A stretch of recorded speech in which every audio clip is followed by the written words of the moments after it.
Ulysses is a dramatic monologue by Alfred Lord Tennyson.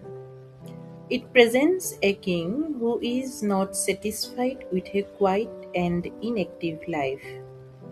Even in old age, Ulysses desires to explore and learn more. He says he wants to follow knowledge like a singing star. This means he wishes to pursue knowledge endlessly, even if it seems distant or difficult to achieve.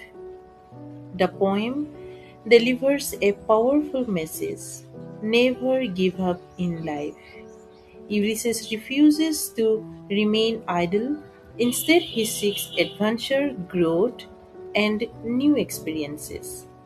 Ultimately, the poem teaches us that life is about continuous learning, courage, and movement.